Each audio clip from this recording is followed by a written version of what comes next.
పనిచేస్తుంది. శరీరము విశ్రాంతి స్థితిలోకి వెళ్ళి మనసుకు ఎంతో ఉపశమనం కలుగుతున్నది. అదే ఈ భజన యొక్క అంతరార్థం. మేము కూడా గత సంవత్సరము శోభకృతనామ సంవత్సరము ఇదే శ్రావణ మాసంలో ఇదే రోజున ఇంటింట భగవన్ నామ సంకీర్తన అను సంకల్పంతో పుట్టి పురుడు పోసుకున్నదే మా నీలకంఠ భజన మండలి.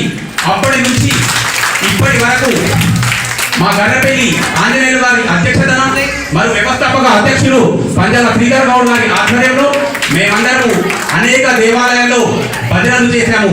ప్రతి మాసము ఏకాదశి భజనలు చేశాము. అదేవిధంగా ఒక గొప్ప విషయం ఏంటంటే రీసెంట్గా ఎస్విబిసి ఛానల్ తీర్థయాత్రలో కూడా మా భజన పాటలు ఒక 10 పాటలు సెలెక్ట్ కావడం జరిగింది. ఈ శ్రావణ మాసంలో టెలికాస్ట్ టీవీలలో కూడా టెలికాస్ట్ అవుతున్నాయని చెప్పడానికి సంతోషిస్తున్నాము. అదేవిధంగా నీలకంఠ అనున్నది ఈశ్వర నామాలలో ఒకటి. నిజంగా ఆ శివయ్య స్వరూపము చిత్రంగా ఉంటుంది. ఎందుకంటే ఆయన రూపం ఉన్నవాడా లేదా లేనివాడా అన్నది ఆయన తత్వంలో ఎంత విచిత్రమైన పరిస్థితితో చెప్పొచ్చు. ఎందుకంటే శివుడు ఒక చోట చాలా చిరణాదులతో దర్శనమిస్తాడు, ఒక చోట అర్ధనారీశ్వరుల దర్శనమిస్తాడు, ఒక చోట నటరాజ స్వరూపం, మరొక చోట దక్షిణామూర్తిగా దర్శనమిస్తాడు. మిగతా దేవతలందరూ ఆయుధాలు, చతుర్భుజాలు, అష్టభుజాలతో మాత్రమే ఉంటారు.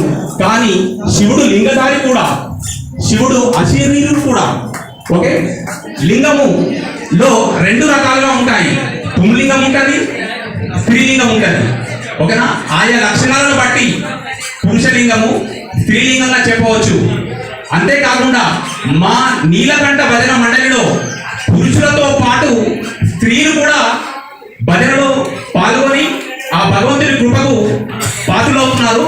అదేనేమో ఆ నీలకంఠ భజన మండలి నామం సార్థకమైంది. అంటే మహిళలు పురుషులు కలగలిసి ఉన్నదే, సంయుక్తంగా ఉన్నదే మా నీలకంఠ భజన మండలి. ఇదే మా ప్రత్యేకత అని సగౌరవంగా మేము చెబుతున్నాం.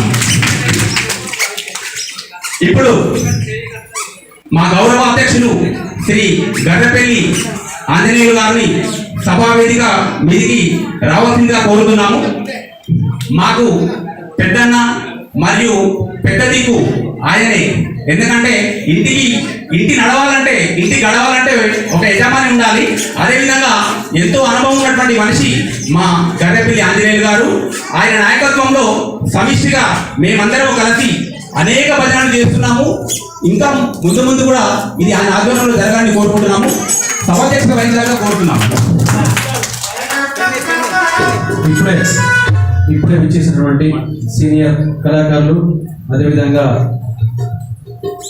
మా కవి, సెంట్రల్ బోర్డ్ మెంబర్ అయినటువంటి మా గుండెటి రమేష్ గారికి సాధారణంగా ఆహ్వానిస్తున్నాం.